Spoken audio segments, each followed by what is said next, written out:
Jen here with my first layout for the Crafty Maven Getaway. So excited to be joining this amazing group of ladies.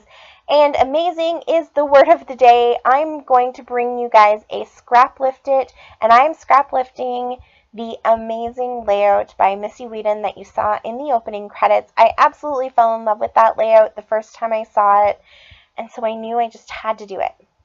Now, Missy used the Indigo Hills 2 collection. I think that's a Pink Fresh Studio collection, and I don't have that one. So I'm going to go with some Pink Paisley Paige Evans collections.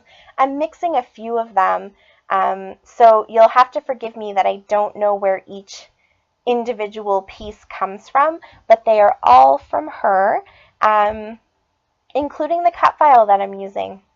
So the cut file says beautiful, and it was a free cut file that she creates for the people in her Facebook group, and I can leave that link for you down below if you want to grab some of those cut files and come and participate in that community. She has them quite often, like sometimes a couple times a month, so it's definitely worth popping in there to take a look.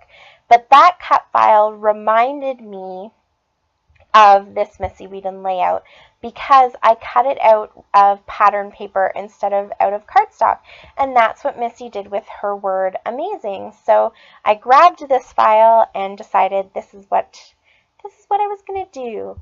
So I'm starting with my mixed media background just like Missy does. She used a brayer in her layout, which is something that I don't actually have. So I decided to borrow another technique from her, which is to use the stamp block to smush down color. So you can see here it doesn't give that sort of nice smooth transition of colors. It kind of, true to its name, keeps everything a little bit more blocky.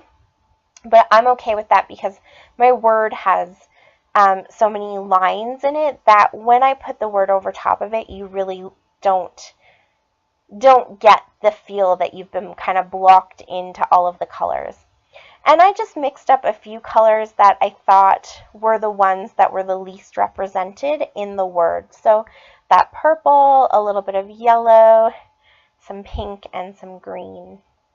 And then I splattered a whole bunch of colors too, just to give some extra interest on that background. So while it dries, I'm going to pull out, apart from that sticker sheet, all of my Paige Evans stuff that I own.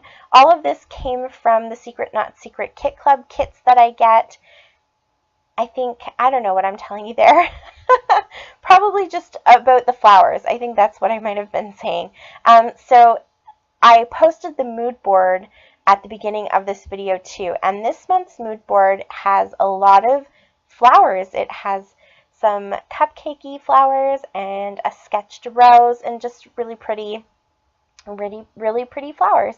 And Paige always has beautiful flowers in her collection, so I wanted to make sure to focus on those, and that's kind of what I pulled out of all of the ephemera packs and stuff that I have. And I picked this photo, which is my daughter and my niece at their dance recital. And this again goes back to that mood board where the predominant color is blue. And it just reminded me of our Alberta Dance Academy color, which is blue.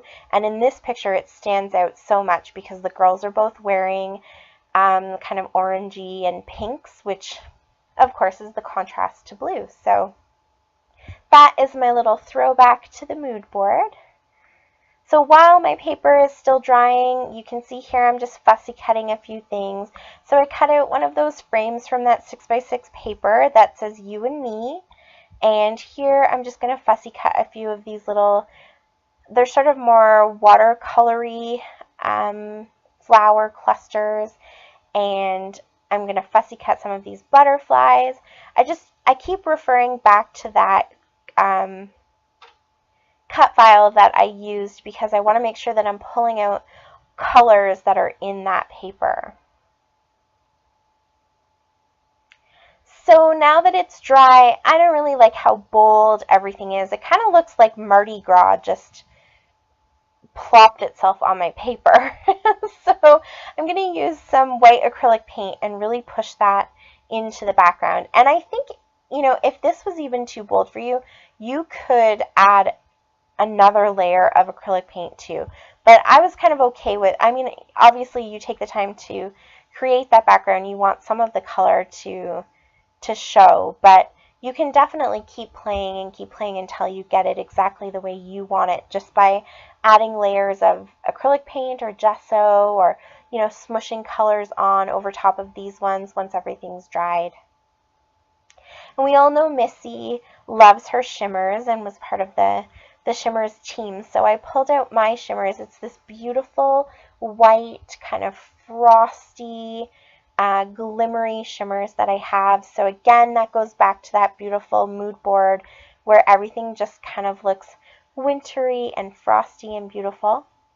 But it really gives some interest to the background by having different layers and techniques in the background, or textures, not techniques. So I glued the center of my word down because I know I want to tuck things into the outsides.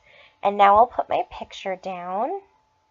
I used that doily in the background instead of tissue paper because we know Missy loves her tissue paper, but I didn't have any on hand, so I thought a doily would be a good replacement for that. And now I'm just going to work on my flowers here. So you see, I had to refer back to the picture for a second because I was being very careful not to cover up any of the letters. And then I thought to myself, no, I'm sure when I watched this video that I remarked that Missy had actually covered up one whole letter in her word amazing. So I checked back, and sure enough she had, and so that made me feel a little bit better about covering up some of my letters and not really worrying about it too much, just kind of putting my clusters where I felt that they should go and not, I mean, obviously you don't want to put a cut file down and then cover up everything, but you can see there's certain places like here in between the U and the T, and then the T and the I, there's some blank space, and you can see here as I'm putting my cluster down, I am covering up quite a bit of that T. But I'm just going to go for it. I think it looks good, and I think you definitely know what the word is, whether it's covered up or not. So thank you, Missy, for giving me permission to do that. So I don't want to fuss too much with these clusters. You can see I kind of placed everything down, and I didn't take too much extra time here. I just want to glue everything down. I feel like this is definitely a place where people get trapped with flowers especially, because there's so many ways that you could just fuss and switch things out and move things around, and is it ever going to look perfect? I don't know. So just kind of go for it, because that's what flowers are. So I've got everything glued down, and really the key in doing this and making all of your different collections work together, making all of your flower clusters work together, is to have things spread out. So have the colors spread out, have the different styles of flowers spread out, because you can see even though Paige has flowers in all of her collections, they all have a little different feel to them. They all have a different style. So make sure you have that all spread out through each cluster. The foiling, so some of it is kind of like a rose gold, some of it's more copper. Spread it out, and then everything looks like it was actually meant to be there, and nothing really stands out to the eye. It all looks cohesive and purposeful.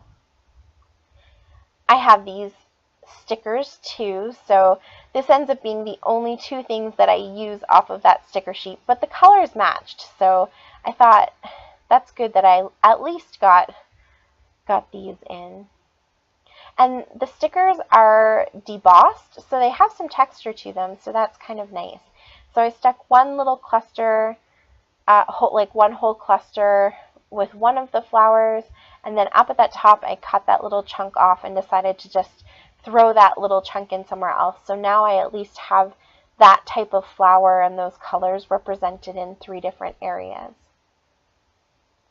And now for some little phrase stickers.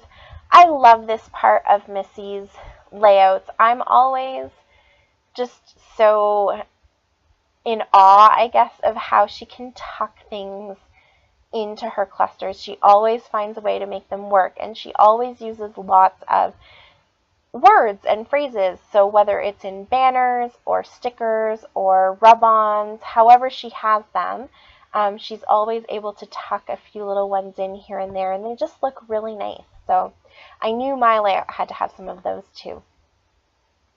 Now, I don't think her layout has thread, but I just wanted an extra texture to mine because I felt like everything was very flat. I didn't use a lot of dimensional adhesives or anything like that, so I thought that the thread would just add some movement and add, again, another layer of interest. So I have some pink and some teal and light purple and yellow.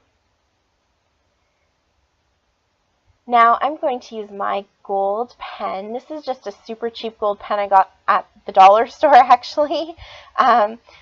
Missy used gold for her journaling, and so I knew I was going to do the same thing. But I also just felt like I needed to outline all of my letters because I wanted them to stick out from the background even more. And originally I thought maybe I would do it in black because I do have those little word stickers in black. Did I say that they're from Simple Stories? I might not have said that. Anyways, I had those in black, so I thought maybe I could outline in black, but then I decided the journaling was in gold. I would go ahead and use the gold too. And so it's really subtle here on the video, but in real life, it looks really pretty, and you can definitely see that gold outline. I also pulled out my roller date stamp so that my layout could have the date just like Missy's. And the finishing touch is some Heidi Swap Color Shine in gold. And that's it. That's my layout. Thank you guys so much for watching. I really appreciate it. I have left all of the links to the Crafty Maven Getaway blog, Missy's YouTube and Instagram, and everything you need to know down below. If you have any questions, you can leave them for me in the comments. And until next time, happy scrapping. Bye.